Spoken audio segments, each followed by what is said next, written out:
တစ်စက်လောက်ယူလိုက်တာပေါ့နော်တစ်စက်လောက်ယူပြီးထည့်လိုက်တယ်အများကြီးမထည့်ဘူးနော်တစ်စက်ပဲ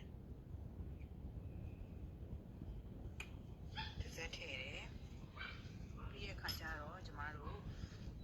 ဒီနံလေးကကြတော့ဒါကစတော်ဘယ်ရီနံလေးကိုတစ်စက်လောက်စုပ်လိုက်တယ်ထည့်လိုက်တယ်ပြီးနှင်းရည်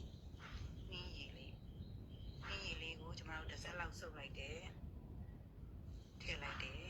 ပြီးမှွေထားလိုက်တယ်ပေါ့နော်ပြီးရင်မှွေထားလိုက်တယ်ဒါကကျမတို့ကဖာလူတာ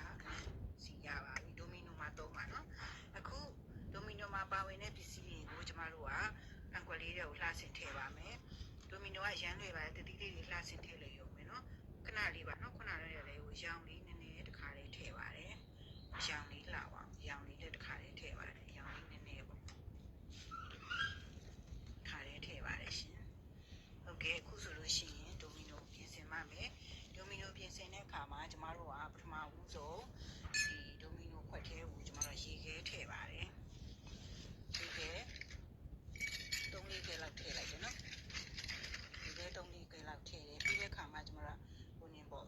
ဂျယ်လီလေးတွေပေါ့ပါဝင်ပစ္စည်းလေးတွေမှာကဟိုဒီဟိုစီပါမယ်ကျမတို့ထောပတ်တီပါမယ်ငပြောတီပါမယ်ဂျယ်လီလေးတွေ6မျိုးလောက်ပါမယ်ပြီးတဲ့အခါမှာစပစ်6ပါမယ်စတော်ဘယ်ရီပါမယ်ပြီးရင်စပစ်တီပါမယ်နိုးစီပါမယ်နွားနို့ပါမယ်နိုးစိမ့်ပါမယ်เนาะဒီမှာတကြားရည်အေးတူတကြားရည်ပါမယ်အဲ့ဒီပါဝင်ပစ္စည်းတွေအားလုံးကျမတို့ကထည့်မှာပါပထမဦးဆုံးကျမတို့ကရေခဲထည့်ပြီးတဲ့အခါမှာနိုးစီထည့်ပါမယ်နိုးစီတစ်စုံမှာတစ်စုံကိုမှန်ထည့်လိုက်နော်တစ်စုံနိုးစီတစ်စုံထည့်ပြီးတဲ့အခါမှာနိုးစိမ့်ရဲ့တစ်စုံထည့်ပါတယ်နိုးစိမ့်နော်နိုးစိမ့်ရဲ့တစ်စုံထည့်ပါတယ်နိုးစိမ့်တစ်စုံထည့်ပါတယ်နိုးစီတစ်စုံပြီးတဲ့အခါမှာကျမတို့ကတကြားရည်ထည့်ပါတယ်တကြားရည်ကကျမတို့က2စွန်းထည့်ပါတယ်တကြားရည်က2စွန်းပါတကြားရည်က2စွန်းပါတကြားရည်2စွန်းထည့်ပြီးတဲ့အခါမှာကျမတို့ကဒီဂျယ်လီလေးတွေကိုအရင်ဆုံးထည့်လိုက်မယ်နော်ဂျယ်လီလေးတွေကိုထည့်ပါတယ်သူကပုံလုံးထည့်ပါနည်းနည်းပဲဒီလောက်လေးပဲကျမတို့ထည့်သွားမယ်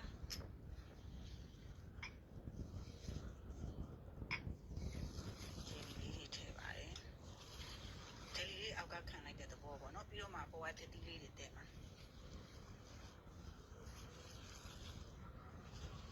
ဒီလေးထည့်ပါတယ်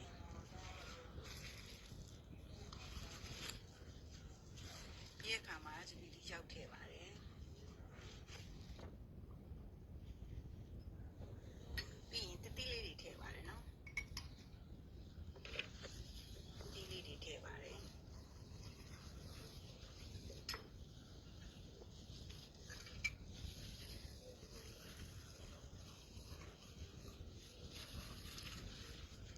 ပတ်တီနော်ဒီလေးထည့်ပါတယ်စတော်ဘယ်ရီတီလေးထည့်ပါတယ်နော်ဟုတ်ကဲ့မတတိလေးလည်းကျမတို့ဘေးကနေပြီးတော့ရန်ထည့်လိုက်ပါ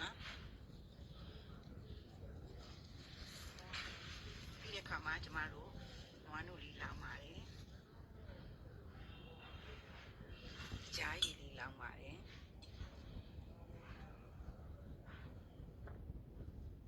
နောက်ဆုံးမှာကျမတို့ကဖာလူတာစီလေးလှပစွာလောင်းပါတယ်ခုဆိုရင်ရောင်းတန်းဝင်ဒိုမီနိုရပါပြီเนาะအားလုံးပဲဒီဒိုမီနိုလေးတွေလုံးလို့အဆင်ပြေကြပါစေပို့ပြီးတော့လှကျင်နေဆိုရင်တော့ရေရမုတ်ကလေးကိုပေါ်ကနေနည်းလေးထပ်ပြီးတော့တင်ပေးလိုက်တာမျိုးလည်းလုပ်နိုင်ပါတယ်เนาะအားလုံးပဲအဆင်ပြေကြပါစေရှင်